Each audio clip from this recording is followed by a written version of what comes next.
dari kelas 4 EA21. Hari ini saya akan membahas tentang apa itu resiko dari bab 1 manajemen risiko. Oke, langsung aja ya. Pertama, apa sih sebenarnya itu risiko? Apa sih sebenarnya? Apa sih? Dalam kehidupan sehari-hari kita selalu dihadapi dengan risiko. Mulai kita dari bangun tidur, beraktivitas, hingga kita pulang ke rumah, kita selalu saja dihadapkan dengan risiko. Misalnya saat kita berangkat kuliah, ada aja kendala, kayak misalnya ban kita bocor, ataupun kendaraan kita mogok, misalnya di lampu merah kita tiba-tiba dijamret, ataupun pada cuaca pada hari itu mendung dan turun hujan. Kita nggak bawa jas hujan dan kita kehujanan. Banyak sekali resiko yang dihadapi. Terus misalnya kita beli saham di B selalu merosot ataupun ditipu oleh mitra bisnis sehingga kita mengalami kerugian. Nah, resiko itu tidak jauh dari tindakan kita sehari-hari, karena tindakan kita selalu mengandung dengan resiko. Setiap tindakan kita memiliki resiko, intinya itu. Nah, resiko itu bisa menimbulkan kesusahan maupun kesenangan.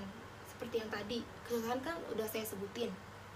Nah, kalau kesenangannya itu misalnya saya seorang pembalap, saya menang di kejuaraan. Nah, itu. Ataupun saya beli saham di B pada saat harga saham tersebut rendah, tapi seminggu kemudian harga saham tersebut meninggi. Itu pasti menimbulkan keuntungan untuk saya dan menimbulkan rasa kesenangan. Lanjut. Nah, sejarah singkat risiko. Risiko ini berkaitan dengan survive. Apa sih survive? Nah, survive itu bertahan hidup. Nah, pada zaman dahulu, sejarah dulu, manusia itu berumur 30 sampai 40 tahun. Kenapa mereka berumur pendek? Karena mereka cara hidupnya itu selalu dihadapkan dengan resiko yang besar. Untuk bertahan hidup mereka tuh nggak mudah. Mereka dihadapkan dengan hewan buas, cuaca ekstrim, yang pada saat dulu tuh belum ada namanya rumah, baju hangat untuk melindungi mereka dan ataupun rumah untuk melindungi mereka dari cuaca buruk. Dulu tuh belum ada. Makanya mereka dulu berumur pendek. Dan di sini tuh resiko berkaitan dengan ganjaran materi. Dulu kan, kalau pada dulu kan zaman dulu manusia hidup di dalam goa. Nah, kalau orang yang berani mengambil resiko, dia akan keluar goa, berani menghadapi resiko seperti menghadapi hewan buas maupun cuaca buruk. Hasilnya apa? Kalau mereka berani mengambil resiko dengan keluar goa, mereka bisa hidup tanpa kelaparan, mereka bisa bertahan hidup sampai intinya mereka bisa melanjutkan hidup. Nah, kalau yang tidak berani mengambil risiko, mereka akan berdiam di dalam goa, menahan lapar, bahkan bisa sampai meninggal. Itu ada dua risiko, berani mengambil risiko ataupun tidak berani mengambil risiko. Next. Nah, ada pemisahan antara resiko ekonomi maupun resiko fisik. Risiko ekonomi itu bertaruh dengan uangnya. Untuk kaum sultan ataupun orang yang bertaruh dengan uangnya, biasanya dia membeli saham di B, mereka bertaruh dengan uangnya. Resikonya cuma ada resiko kerugian ekonomi. Nah, tapi kalau resiko fisik, misalnya pelaut kan mencari nafkahnya itu bertaruh dengan nyawanya untuk mendapatkan keuntungan, mereka bertaruh dengan nyawanya. Ataupun resiko fisik contoh lainnya kayak misalnya orang naik puncak gunung tertinggi, itu kan ada resikonya kan, entah jatuh atau apa. Itu kan mereka bisa bertaruh dengan nyawa atau bertaruh dengan fisik. Kalau tidak hati-hati, mereka bisa terjatuh ke jurang dan menimbulkan catatan atau bahkan meninggal dunia. Selanjutnya ada mendefinisikan risiko. Nah, yang dibutuhkan agar terjadi risiko menurut Houghton itu ada dua. Adanya ketidakpastian tentang hasil suatu eksperimen dan hasilnya bisa menimbulkan keuntungan atau kerugian. Contohnya itu kayak eksperimen pelemparan sebuah koin. Nah, koin itu kan ada gambar sama angka. Itu kalau saat dilempar bisa muncul gambar atau angka. Itu intinya itu kan menimbulkan ketidakpastian kan. Misalkan kita menebak pelemparan pertama itu bisa keluar gambar ataupun keluar angka. Nah, tapi kalau disangkut pautkan dengan keuntungan atau kerugian, pelemparan tersebut dikaitkan dengan uang. Misalnya, jika kamu benar nebak pelemparan pertama itu yang keluar gambar, kamu dapat uang 1 juta. Tapi kalau kamu salah tebak, kamu tidak mendapatkan apa-apa. Nah, itu bersangkut kan paut dengan keuntungan atau kerugian. Kalau kamu benar, kamu untung. Kalau kamu salah, kamu rugi karena tidak mendapat apa-apa. Nah, selanjutnya risiko versus probabilitas. Nah, ini tidak jauh dari sebelumnya. Risiko sebelumnya itu yang menurut Houghton. Nah, kalau risiko probabilitas itu terjadinya kejadian kayak tadi, pelemparan koin itu menimbulkan ketidakpastian atau angka, entar keluar gambar ataukah keluar angka.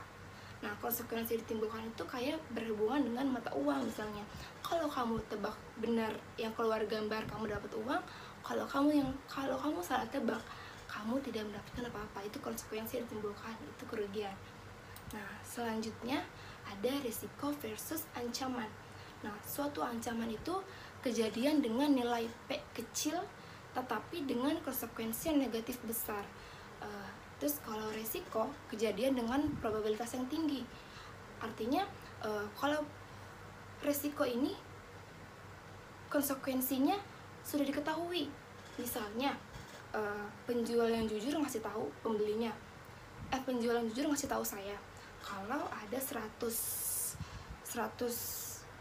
buah, 100 pesanan lah, 100 barang yang dibungkus rapi, tapi 99 barang rusak dan yang satu bagus. Nah, saya sebagai pembeli tidak mau beli dong, karena sudah tahu resikonya kalau saya beli barang tersebut rusak. Itu probabilitasnya sudah diketahui kan, ketidakpastiannya sudah diketahui. Itu namanya risiko. Nah, lanjut. Perbedaan definisi risiko. Seluruh hasil lawan hasil negatif. Nah, ini untuk mencari risiko. Rumusnya adalah probabilitas suatu kejadian dikalikan dengan konsekuensi atau kerugian yang dihasilkan dari kejadian tersebut. Nah, terus ada simbol risiko. Simbol risiko menurut bangsa Cina merupakan kombinasi dari hasil yang negatif, bahaya atau krisis, dan hasil yang positif atau peluang. Nah, X adalah rumus dari pengembalian sebenarnya atau investasi. Bisa di mu sama dengan rata-rata X atau harapan pengambilan X. Terus yang terakhir ada simpangan baku sama dengan rata-rata jarak dari setiap X terhadap mu.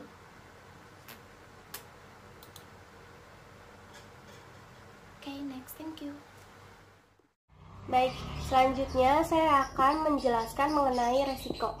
Seperti yang kita tahu, resiko itu adalah sesuatu hal yang berpotensi akan terjadi.